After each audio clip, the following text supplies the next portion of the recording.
that's also not atypical of the Democrats, right? It's this ritualistic weirdness. And it's performative, and they've done it for years. And you can have outside groups putting together a list of words you shouldn't say because you sound too strange to average people. When you have your party meeting and you open it with a land acknowledgement talking about how you're all on stolen land or whatever, that is so far removed from the everyday concerns of average Americans. It makes you look wildly out of touch yet again. Oh, Jessica, I think the critiques of Democrats are fair. I think it's pretty clear that despite the fact that Donald Trump has cratered, Republican, their brand has cratered, the Democratic brand has not recovered, and it's because what are you talking about? What is the rebuilding Democratic trust. approval rating? Come on, be honest, brother. Come on, what's the Democratic approval rating and what's Donald Trump's? Come on, so man. Scott and I actually might agree. Let me just correct one issue. Donald Trump is not cratered. If anybody's cratered, the Democratic Party, 33% in the Wall Street Journal poll. There's another one where they're at 19%. Trump at worst is in the mid-40s. The Republican brand is in a lot stronger position. You're absolutely right about the Republicans or the voters who only vote for Trump. I'm not sure they consider themselves to be members of either party. And it is imperative that the Republicans convert them. So I would say, honestly, Jessica, this is project number one for the Republican Party for the midterms, is you have to make an argument. If you like Donald Trump and you turned out for Donald Trump, if the Democrats win in November, it's all going to go away. All the progress that you're for is going to stop if Democrats win the election. That's probably the best argument they have. And the only person who can really make it is Trump himself. And I suspect he's going to have his shoulder to the wheel for the midterm. You guys, you don't know how crucial 2026 is for essentially Trump's whole agenda here. Like, this is Trump 2.0, 2026.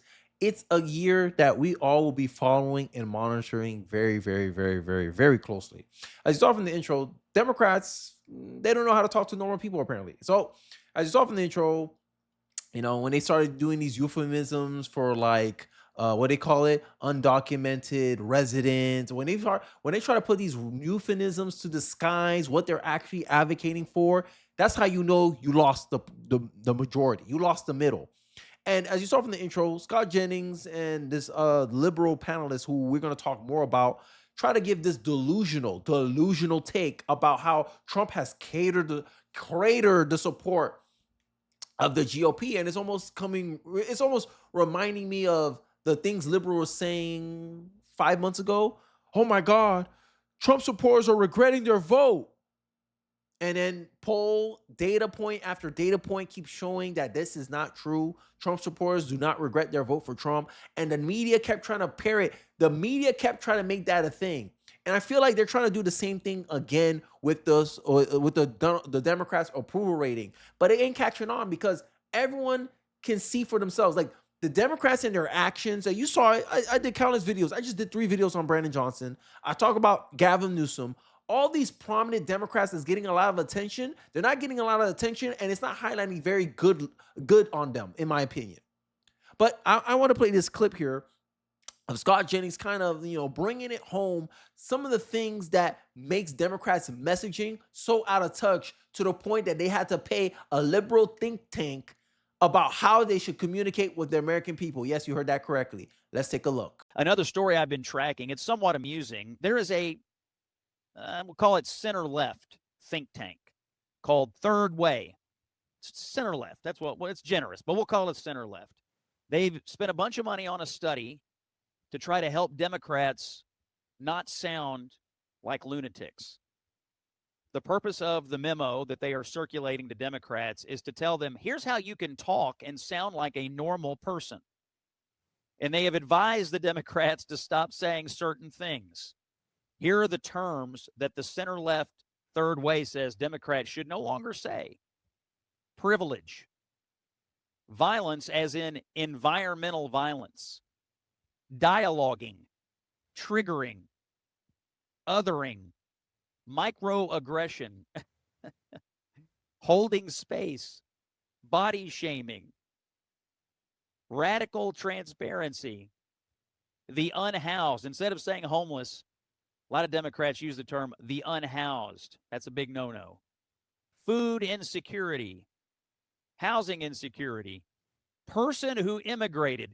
Some of the euphemisms that liberals use for illegal aliens are incredible. Person who immigrated. Don't say that. Just say what it is. birthing person. This may be the most egregious. Remember when they started referring to mothers as birthing persons? Oh, yes, birthing persons. This is how captured by the trans ideology the Democratic Party and the progressive left is. They won't even say mother anymore. They say birthing person. This think tank says, don't do that. So without further ado, as you saw from the intro, birthing person, that really was destroyed them. And they are ideologically captured to the point where, you know, when they were doing that whole stick with JD Vance and calling him weird. And JD Vance, when I see JD Vance, that's a normal American guy with a normal American family, right? I remember somewhere, some weird thing that happened online where I guess JD Vance was like on vacation or something, and he was chasing after his kids. And you know the walk where you kind of like semi-run and you're not really trying to run. You're not really trying to be dramatic with your run, but you know you're trying to catch your son, your kid. Yeah, he did that. And some, in my opinion, single, childless, liberal, Gen Z person called Harry Sisson try to make fun of him saying, this is masculine? This is how masculine, bro, the MAGA bros run? I'm like, that looked like a run like he's chasing his kid. And sure enough, is a guy chasing his kid. And this is how out of touch these guys are. A lot of these people who speak for the Democratic Party, these people, I want to say they're the most normal people. I'll put it nicely like that. And I want to kind of give this debate its full. As you saw from the intro, it was more of a short clips of Scott Jennings' rebuttal. But I want to hear this conversation in a more fuller context, right? Because this guy, right, this is how hard it is to make the argument for the Democratic Party in 2026. That's why in my honest opinion, if you think the Democratic Party has a good chance of winning 2026, if you don't have the GOP as a favorite to win 2026, you're a very brave person. And I talk about this all the time, that the only way Donald Trump loses is if he makes himself lose. And so far, so good. A lot of the things Donald Trump has done, most of them people like. Some controversial ones, but everyone understands that Donald Trump is doing something in the best intentions of the American people. And I think that's something that when you ask a Democrat, what are Democrats doing in the best intentions of the American people? Everything they push only benefits them, only benefits their voters, only benefits illegals or their certain constituency, but it doesn't benefit America as a whole. And I think that's some of the biggest roadblocks to them winning 2026. But I digress. Let's check out this debate in the clip. It's pretty clear that despite the fact that Donald Trump has cratered, Republican, their brand has cratered, the Democratic brand has not recovered, and it's because what are you talking about? What is the Democratic approval rating? Come on, be honest, brother. Come on, what's the Democratic approval rating and what's Donald Trump's? Come on, man. So Scott and I actually might agree on part of this. The Democratic effort is very much dependent upon rebuilding trust with voters. And I think the way you do that is you show that you have the ability to fight, you show you have a consistent thing to say, and I think that's in progress. No. That's not how you build trust. That's not how you build trust. If I trust somebody to do a job and they failed at that job, I don't care what kind of BS excuse they give me. The only way they're going to build trust again is if they can demonstrate they could do the job and in a less risky manner. And all Democrats have been showing to do is do blind resistance to Trump. And this is the problem. They can't pick their battles. The Democrats no longer know how to pick their battles to the point where the Democratic Party is so broken that they're actively defending criminals. You got Kathy Hochul on video telling her judges, come on, judges, start releasing criminals into the street. Yes, you heard that correctly. Make that make sense. You got a woman in Oakland talking about how she don't want her police officers to assist ICE. Actively calling for her law enforcement to resist federal enforcement. And this guy here, he think it's some messaging issue. This is the superficial BS that I think liberals, Democrats, they tell themselves. You're not going to win the people in the middle. We want substance. We want results. We want policy. What are you advocating for? You're not advocating for nothing. You're only against Trump. Trump can say 2 + 2 is 4, and y'all all will scream 5. And saying 2 + 2 is Nazism or some ish. Y'all try to gaslight us into not siding with him or something. But on the issues, you're losing on the issues. Handling of crime, GOP increased their support on it. GOP gained more trust in handling crime. That's one way you could rebuild trust. Work with the Republicans to give an effective outcome to your constituency. But your constituency, all they see is you resisting Trump, and you got Chicagoans out here saying, we need that here. We need to feel safe here. And all they see is a Democrat denying that opportunity to their fellow citizens. What do you think that's going to do to the Democratic brand? You're squirming, being asked simple questions. Do police help or nah? And you think talking better, resisting Trump blindly is going to win back trust. Maybe with your Democratic supporters, but not the people who you need to win. The people in the middle, swing voters. I don't think swing voters are going for this. But I digress. Let's continue. You show that you have the ability to fight. You show you have a consistent thing to say. And I think that's in progress. And I think Democrats would be wise to not ignore that, but to lean into the opportunity to do that. There's a reason why Republicans are rigging the rules right now so that they can steal a couple of extra seats going into the 2026 midterms. But that has nothing to do with what Democrats need to do in terms of rebuilding trust with the public. And I think the opportunity is there for them to do that. And the urgency to do that is right now. And Scott, just looking ahead to 2026, look, you have that, the stats Harry was talking about, but, when Donald Trump's not on the ballot for Republican, he really juices the elections for the Republicans. The people who will never vote otherwise tend to show up and vote for Donald Trump.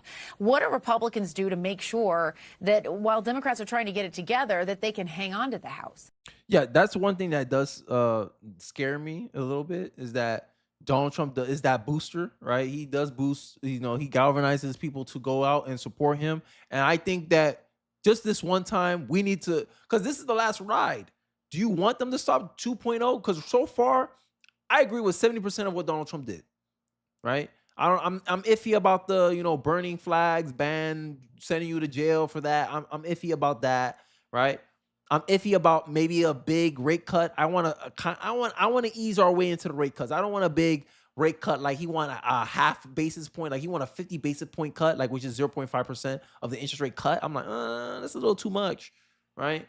No, I don't agree with everything Donald Trump is pushing, but for the most part, he gave me majority of what I want. And I want to reward that. I want to incentivize him to do more of that. And the only way you can do that is making Republicans win more seats. Now he's going to try to bring this gerrymandering stuff, but he don't want to admit that Democrats started this ish. Democrats started playing these political games, trying to maximize leverage, try to maximize outcomes. And the 5 seats that Texas added were majority Hispanic communities. Who would have thought we'll come to a day where Democrats are scared that 5 majority Hispanic districts will go Republican? What a time to be alive. And that's how much ground the Democratic Party lose. But they're talking about, we need to build trust. We need to always have something to say. Who cares if you always have something to say when everything you have to say is BS? Ask Gavin Newsom. Ask Brandon Johnson. No Chicagoan want Donald Trump and his federal goons in Chicago. Turn around, CNN interviewing people, Newsmax, News Nation interviewing people. They're saying the exact opposite of what this guy's saying. Chicagoans calling out Brandon Johnson. Hey, Brandon Johnson, if you so sure that crime is safe in Chicago, walk outside without your security detail in my side of the hood. He won't do it. But you think messaging is the problem. Oh, yeah, okay. I know the messaging is the problem. It's what you say that's the problem, not what you do. No, what you do is the problem. The outcomes that Democrats' governance produce is the problem. But I digress. Let's finish out this video. Let me just correct one issue. Donald Trump is not cratered. If anybody's cratered, the Democratic Party, 33% in the Wall Street Journal poll. There's another one where they're at 19%. Trump at worst is in the mid-40s. The Republican brand is in a lot stronger position than the Democratic brand. That's number one. Number two,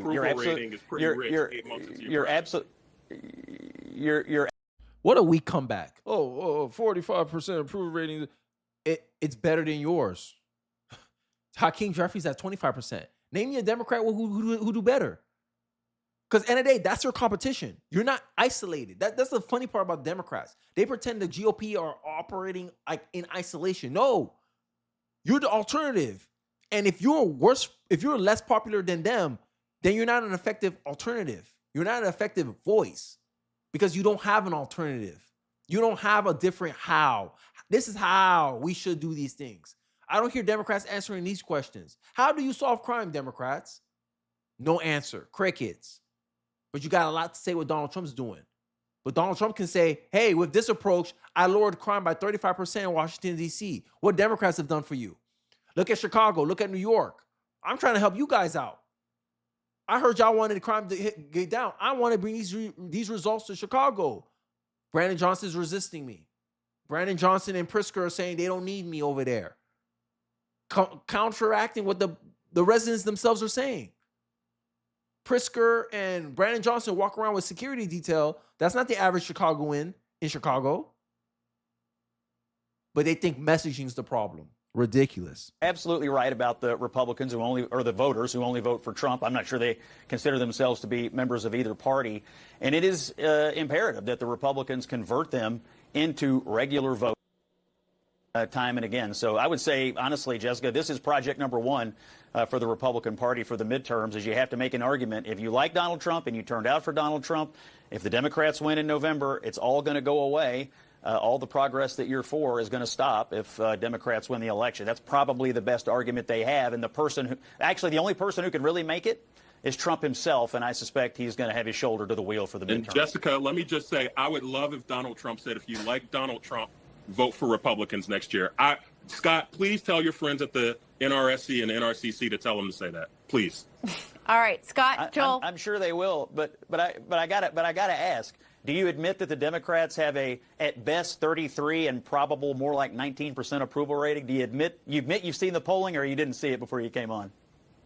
I saw the polling, and I'd be concerned that Democrats still have a plus 5% chance in ballot choice next year, even with that polling. So I'd be really concerned if I was a Republican. All right. We got to leave it there.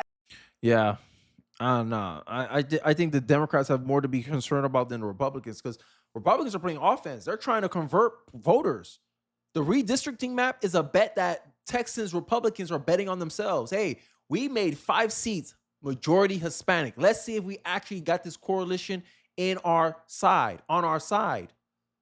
That's what Democrats are not missing. Democrats are playing defense here. Democrats are trying to preserve what little of their coalition they have left. Republicans are actually trying to make more ground. But he's worried about, I'll be worried if I was, hey, Scott Jennings, tell them that if you like what Donald Trump is doing, vote GOP. That's not a bad strategy when the guy has 45% approval rating. He has a higher approval rating than the Democratic Party, than any leadership in the Democratic Party. Better than Hakeem Jeffries, Chuck Schumer, Gavin Newsom. Higher approval rating than them. The GOP in general has a higher approval rating than the Democratic Party in general. You're the only ones that need to galvanize people to go out and vote for them. We're here trying to convert swing voters and try to make them consistent red voters. And you guys are sitting here trying to pick up the pieces of your previous coalition because you lost black men, young black men. You lost young people. You lost Gen Z. You got a lot of ground to make up. I don't think you need to be worrying about the Republican Party, but that's just me. Let me know your thoughts and perspective in the comment section below. How you think this whole outcome in 2026 is going to play out? Do you think there's some legitimate concerns of turnout for the GOP? And what ways would you think will need to happen for that to be a more probable case? I'd like to hear your thoughts and perspective in the comment section below. Don't forget to like, comment, subscribe. Please share this video if you feel so inclined. It really does help me on the algorithm. And I'll catch you guys on the next one. Peace.